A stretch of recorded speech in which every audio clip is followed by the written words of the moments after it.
Welcome to another edition of the Town Manager's Report. It's the March edition. We're almost a quarter of the way through the calendar year 2026 already. Very important to note, especially today, that this program is being recorded on Wednesday, February 25th, 2 days after, I believe, North Attleboro at 32 inches of snow. More snow in the forecast. Mike Borg, this is the March edition, but you can't talk about March without talking about the end of February. Was the 32 inches, does that sound about right? It is. That's exactly what we heard is, and I think it's a record. A lot of records were broken during this recent storm, but 32 inches is the official count that we have. Let's talk about snow removal, because sure. I kind of get bored, so I'm scrolling through social media, and my street hasn't been touched yet. My street hasn't. It doesn't matter what town you're hearing that or seeing that from a number of people posting information. How does the town go about where to plow, when to plow, et cetera? It's a great question, but let's start off by talking about what's really happening. And there is a difference between snow plowing and snow removal. Snow plowing is pushing the snow out of the roadway. Snow removal is taking that snow, once you've plowed it, off of the street, loading up the trucks and putting it and dumping it someplace else. So that's snow removal operations. Which is a lot more time consuming. A lot more time consuming, a slower pace. It's a lot of material that you've got to deal with. Takes some specific machinery to do it as well. But snow plowing, let's go back to that. First of all, North Attleboro, what we do is we provide a GPS unit for our vendors, and we have GPS units installed in our plow trucks right now. So we're able to track and see the breadcrumb of where all the plows go to. So if there's a mystery, and they can happen, it has happened before, even with the GPS technology, we could miss a street. I've seen it, a lot of communities it happens, and you'll get a call from somebody saying, hey, you've missed our street. But what our team does is they take that GPS breadcrumb trails and they look at it and they examine it and lay it over the map and look for a road that didn't get a truck that go down it that had a GPS. So then they'll dispatch a truck to go towards it. But snow plowing, especially in a storm this size, is very intentional. You're going to focus primarily on the mains first, those main arteries that provide the lifeline of different traffic. Although I will be the first one to tell you, if you can't get off the secondary onto the main, what good is that anyway? It's a very valid point, but you've got to start somewhere and you've got to open up those major lines because they're the biggest roads. They're going to take up a lot of the time. They're going to take up a majority of your resources. And as you finish those up, and then you're going to expand out into the secondaries in those other places once you've got a handle on that. Now, when the snow is coming at 3 to 4 inches an hour for 6 to 7 hours, that's you could have plowed down a street, and that snow is going to fill right back in as quickly as you plowed it up, and it's going to look like nobody's ever. Don't forget the wind. And then you have the wind, right, which was complicated. And we actually did fairly well with this particular storm because the wind and a little bit of colder temperatures didn't make the snow as wet and heavy as it could have been. It's still good snowball material, don't get me wrong. And that's a good way to go to it. If you go out and you try to make a snowball out of it and it just turns into powder, that's a light, dry snow. The wind's going to blow that around. This was somewhere right about in the middle, from what I could tell. You could get a nice compact snowball out of it, and it was going to stick together. With the yesterday, with the temperatures that we had, it's definitely turning into wet, heavier snow now. But that's going to impact how our drivers are being able to handle this. The amount of snow is above a lot of the plows. Like, for instance, if our vendor has a small plow truck, a pickup truck with a blade, a lot of times the snow is above the blade, and you're just pushing it back on stuff, and you're not really being effective. And you get those folks and teams that start focusing on intersections and bumping out intersections and cleaning those up. And everybody gets plowed in. I mean, look, I went out numerous times as it was snowing to do my driveway, and the plow truck would come by and plow me in. I would go back down, clear out the edges. No, no, because at the end of the day, I've always called it the equal opportunity offender. It plows everybody in, right? It doesn't matter where your driveway is. They're going to clear that main road. Your job is make sure you can get in and out of your driveway.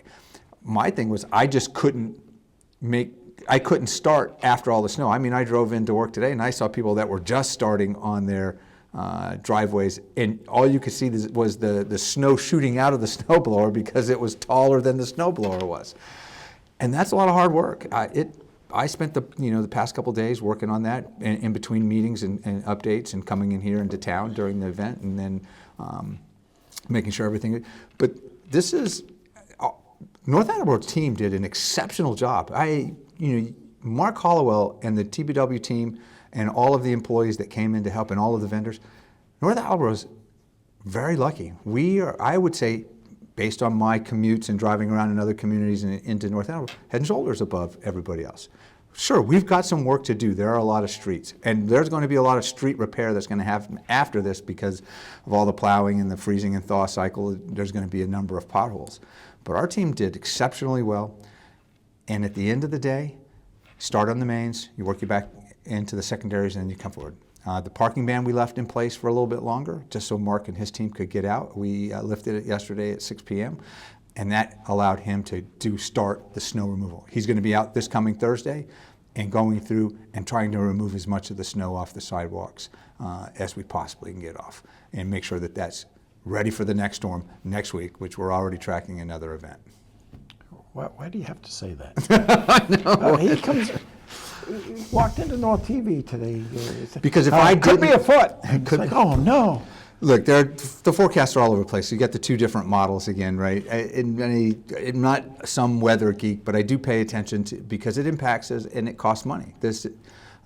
We're pushing close, probably at the end of this storm, near the end of almost $750,000 this year in snow removal and snow plowing and all the associated expenses for materials and different things.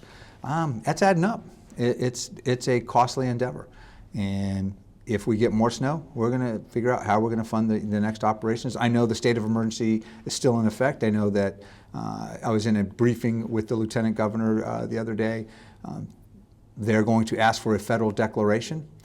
And that actually came up in the State of the Union address last night. I think the president was talking about snow in the Northeast. But at the end of the day, if they do it, we've been tracking and making sure we've able to get back all the funding that we could possibly get based on a disaster declaration. North Attleboro Public Schools were closed on Monday, closed on Tuesday, closed on Wednesday. There's still a little. The decision may be made to just scrub the whole week. How closely? I have not heard that. How closely do you work with the superintendent? At the hip. I mean, this is every one of our meetings that we have about snow conditions in town, the superintendent and the director of facilities is part of that discussion. They're both brought in. Mark briefs, here's the current roads and sidewalks condition. I should have took you up on that, water. And anyway, so he's a part of those briefs. Mark lays out where we're at, what the status is, what it's looking like. We talk about the forecast. Superintendent makes the ultimate decision to call on whether the schools are open and closed.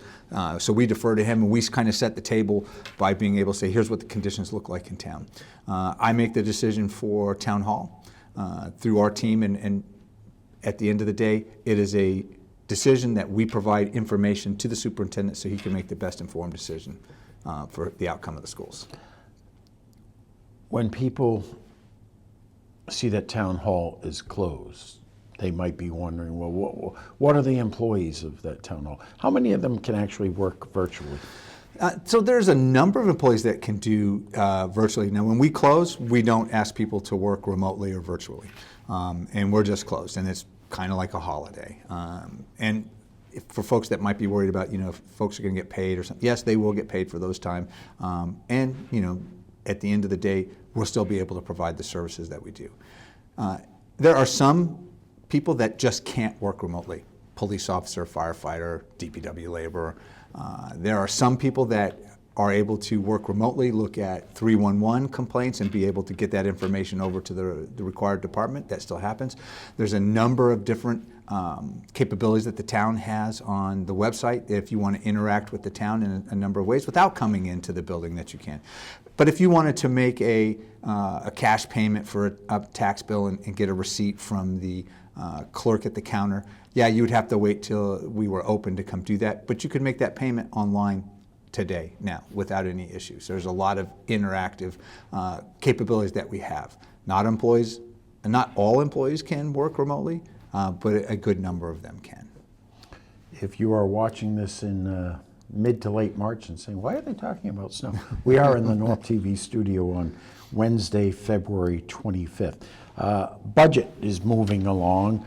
Yeah. I think the headline in the Sun Chronicle, I forget the exact number, so many $1 million shortfall and $6.6 million. $6.6 million.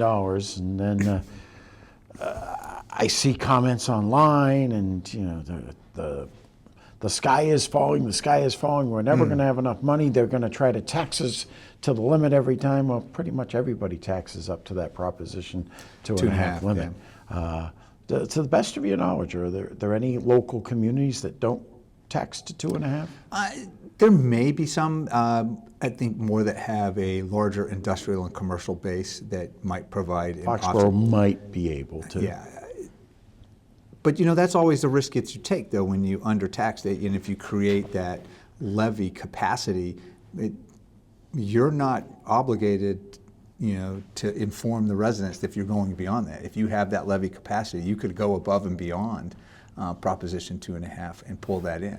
So that's the hidden part of it. I don't know if people are understanding, but you could do that. You can go up and raise taxes essentially above 2.5 because you have levy capacity. So in FY26, if you only levied 1.5%, Yeah. 2027 comes around, and oh my God, this is You much. could catch You back could up. go up to 4. You could catch back up, yes. Wow. So that's levy capacity. So I think most communities write it to the extent that, you know, Proposition 2.5. But I think let's have a discussion, I think, and it's appropriate to talk about the budget and the deficit or what appears to be a issue with $6.6 million, because it's actually not.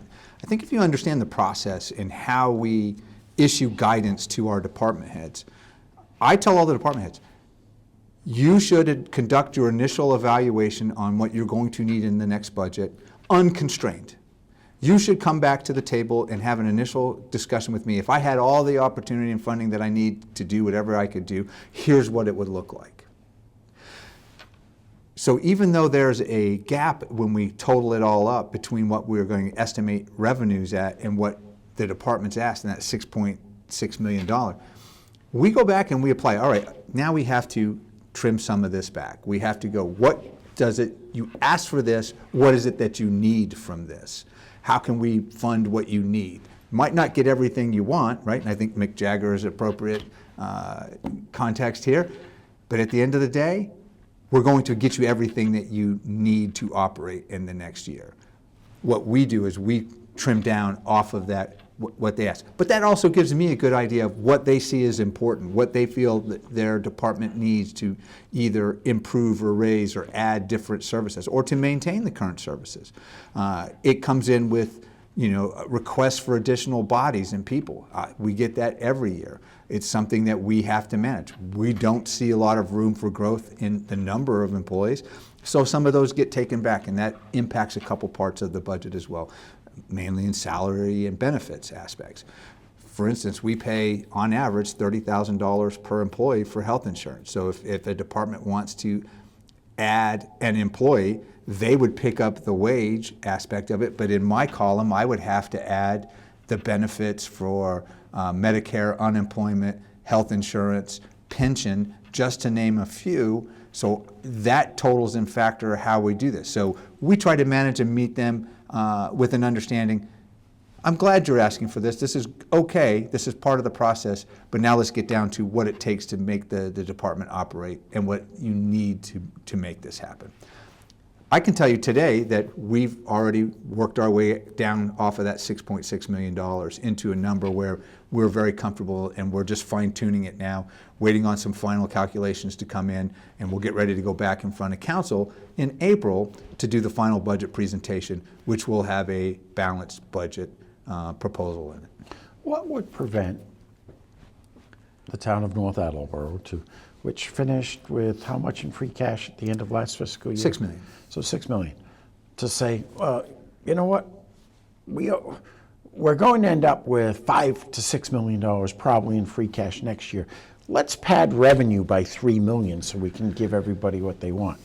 Yeah, that seems like an easy way to Yeah. to bring in a couple more $1 million into the budget, and that until it doesn't develop or it doesn't actually happen. What if we only were able to receive $3 million and we padded it for $5 million? Now we have a $2 million deficit that we have to pay back to the state. So that takes off of the next FY $2 million right off the top. So when we get our free cash balance, it would be reduced, and maybe we'd have little to none. So we approach this with a conservative slant. We understand and we look at our past trend lines. One of the things I would tell you to take a look at to kind of observe this is how we have tracked local receipts over the past few years. We look at our trend analysis. How do we see this? Where do we see all of these coming together? And we look 3 years back and look at what the revenue that came in, and then we apply it. You will see our local receipts number has grown from at $6 million to almost $10 million today. So To find local receipts. okay, local receipts are those items that we collect directly from or indirectly through the state, not as a part of state aid, right? State aid is its own entity that's very flat in nature, and something that we've been urging our representative to represent us on and ask for an increase in state aid.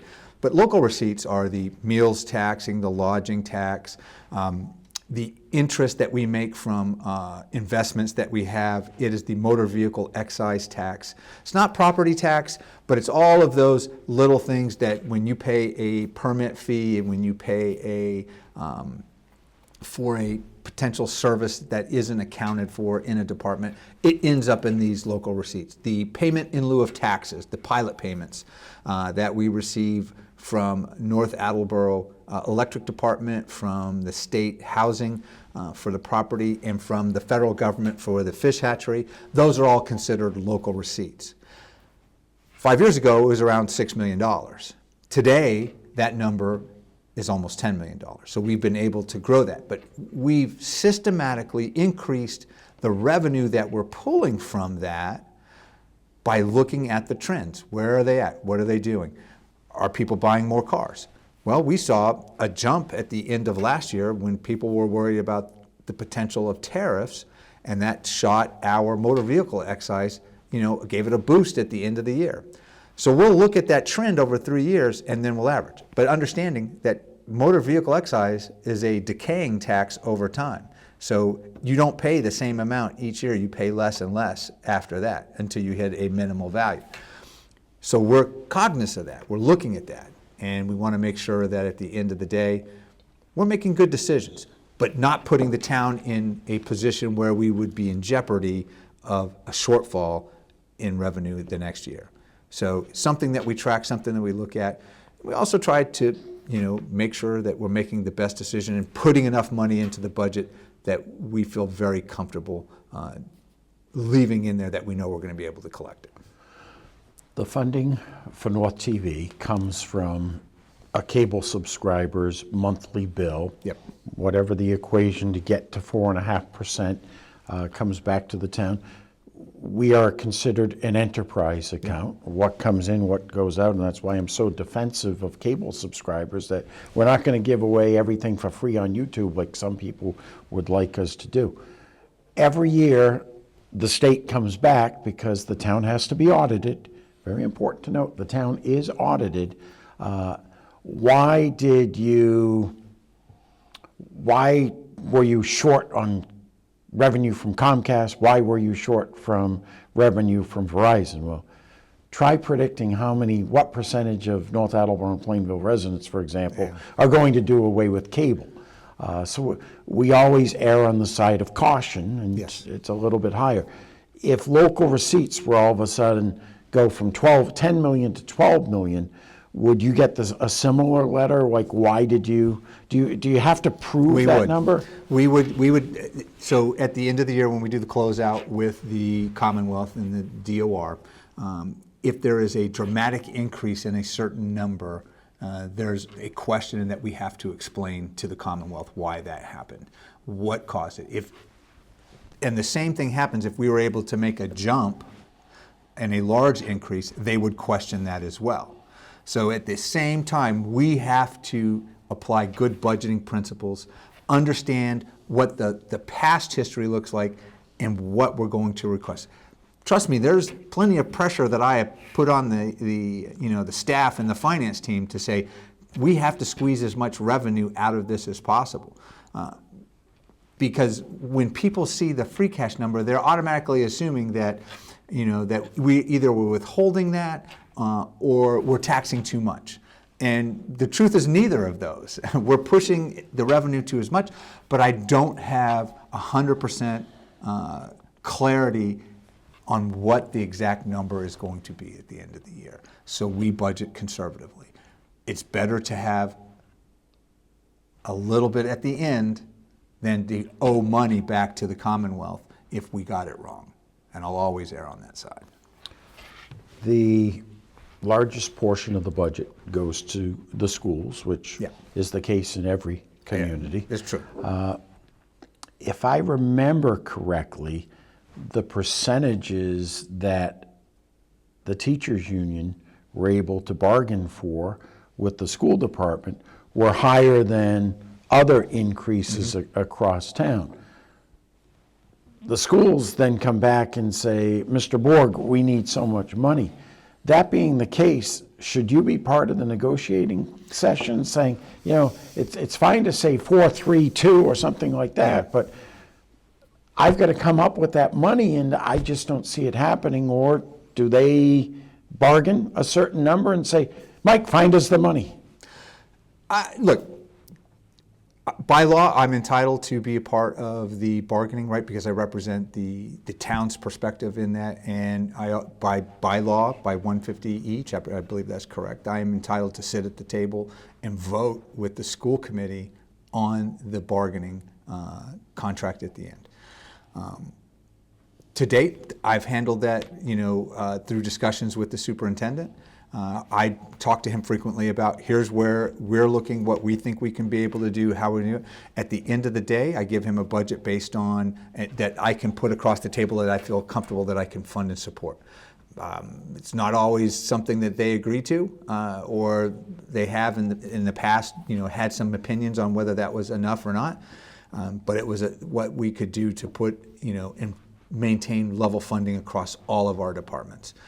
There is some, people that will look at it, well, this department got X and this department got Y, or this bargaining unit got less. It's a comparison point, but again, the schools take up the largest part of the portion. So when you see a contract increase, the superintendent and the school committee have to make that work with the budget that the town is able to provide them. So they have some resources that are available to them, and I know they're bringing more to the table in this budget series. So we're looking forward to see how it all turns out, and we're going to work very hard with our current bargaining units to make sure that they're taken care of as well.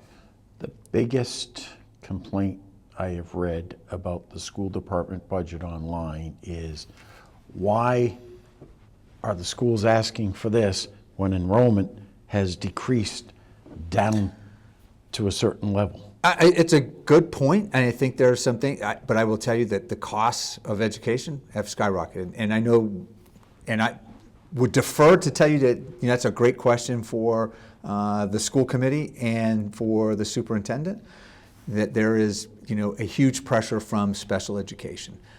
And I know that the representative for North Attleboro, Adam Scanlon, and our senator, Senator Feeney, are both working hard. I've just sent them a letter asking for an increase in funding and their support for unrestricted general government and Chapter 70 to push that up in this year's budget to make sure that we can compensate for the increases that we're seeing coming for healthcare. But at the end of the day, I think the schools, they have to be able to justify that and maintain all of their facilities, all of their employees, and deliver on the educational values that they want to bring to the community. Snow? Snow. Budget? We have 7 minutes left. Not All right. quite the lightning round yet, but what other big issues are you working on? Right now, we're working on economic development and housing. I'll be in the economic development subcommittee this evening and working with that subcommittee on formulating a strategy how to take North Attleboro into the next phase of development here in town. We've got the multi-use overlay bylaw that's on the table. We've got the new and used car bylaw that I'm going to introduce into council again tonight. We've made some modifications based on the previous version. And at the end of the day, we're going to try and position North Attleboro to take advantage and expand our commercial and industrial base slightly while managing our housing development. Those two work hand in hand. So there's a lot of good issues that are coming to the table right now, a lot of great opportunity for North Attleboro here in the near future. The mall is tied into that. We're going to see how they go and what they're going to do, and we're always interested in that. But we've got some good ideas on how to guide that conversation and discussion and come out with a positive strategy both the council and the administration and the residents are going to be able to support as well. I drove by the mall, I think it was on Sunday, and there weren't a lot of cars there. There was about to be a blizzard, that's for sure. But I saw one of the signs out front, certain savings through December 25th, and I'm thinking to myself, they're not even changing the signs. Yeah, and this is one of the issues that we've had with the mall. It's just attention to detail and then a commitment to be a good partner in the community. Would like to see them step up and fix the escalators, right? Partner within the town and come up with some different ideas on how to turn the mall into something else that's going to generate a positive impact for both them and the community. Would have been a great place for the Paw Sox.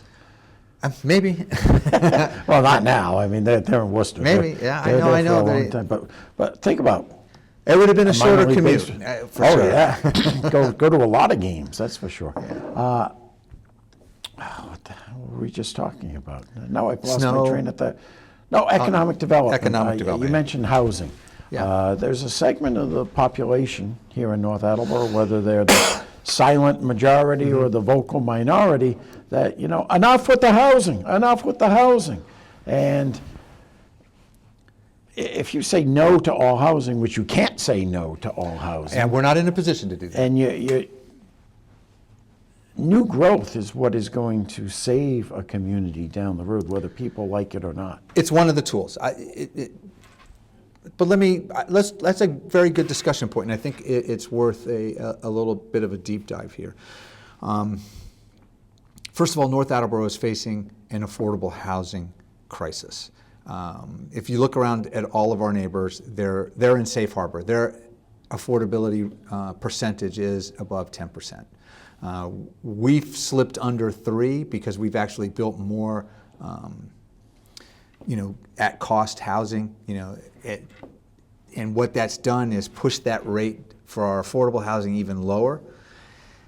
And now we're trying to figure out ways to bring it. But when you bring up a development, everybody likes to talk and say, yep, we're supportive of development and community in North Attleboro in general, until it has a specific location. Once it has a location, then the people that might have said we're for it, but just not here, right? So you will see those individuals, and they'll become vocal. And look, I think rightfully so. I mean, if they agree or disagree with a development, they should make their voices be heard at the appropriate boards, committees, commissions that are undertaking those projects.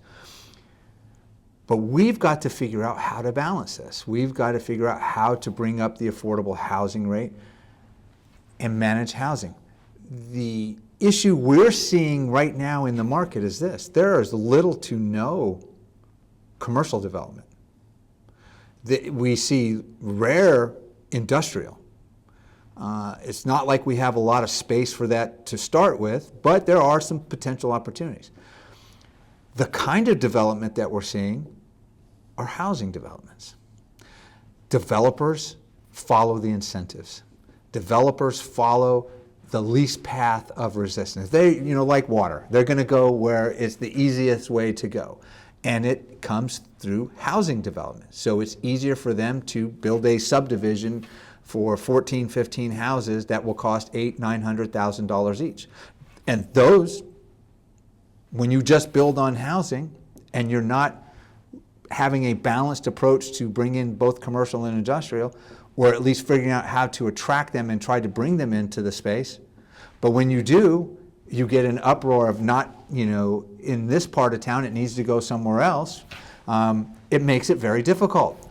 So it's like a three-legged stool that we've got to make sure is just right. One is the administration has to be thinking of and creating ways and opportunities for this to happen. Two, the council has to be on board and support it with the appropriate bylaws and support. And then the community has to be aligned with all of that as well. There has to be. And sometimes we get 2 out of 3. Sometimes we get 1 out of 3. But at the end of the day, we're going to need 3 out of 3 of all of those to come together if we're going to make an impact and a change. The downside is this: if all we bring is housing, if all the future of new growth is housing, it's going to put an additional demand and pressure on the school systems, on the traffic patterns, on the utilities, on the services that we provide. We'll have to scale to match those needs. What we have to do is find that right balance. Strike where it brings both commercial, industrial, and housing. We've got to fix our affordable housing issue, because if we're not in safe harbor, we're always going to be liable to a 40B development that will have little to no influence on how it impacts the town.